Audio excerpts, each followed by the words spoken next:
We have breaking news first at 11. Atlanta police say an officer shot and killed a man with a woman on top of his car. Yeah, 11 Alive's Cody Alcorn has been on the scene all night in Midtown. Cody, what's the latest that you've learned?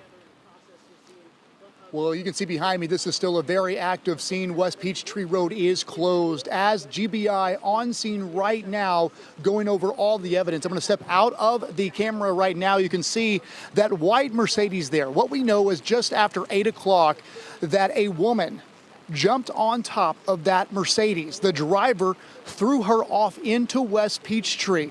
What we know is that there was a plainclothes officer here on West Peachtree working and saw this all go down. He walked up to that vehicle trying to get the driver to stop. Now what we know is that driver did stop. APD says at some point though, they got into an argument and that escalated into the response from that officer to open fire into that vehicle.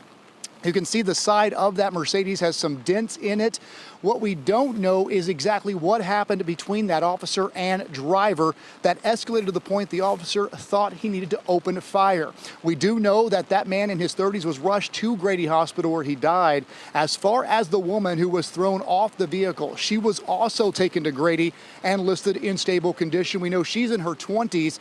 And we do know tonight the man and woman did know each other in some fashion, but we do not know exactly how they knew each other. So again, what we know is it started as a road rage incident around 8 o'clock tonight. That escalated once that officer approached that driver who threw the woman off his vehicle.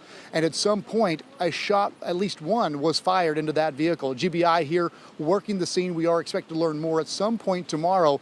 But here we are 3 hours later and still a very active scene here in Midtown on West Peachtree at 16th Street.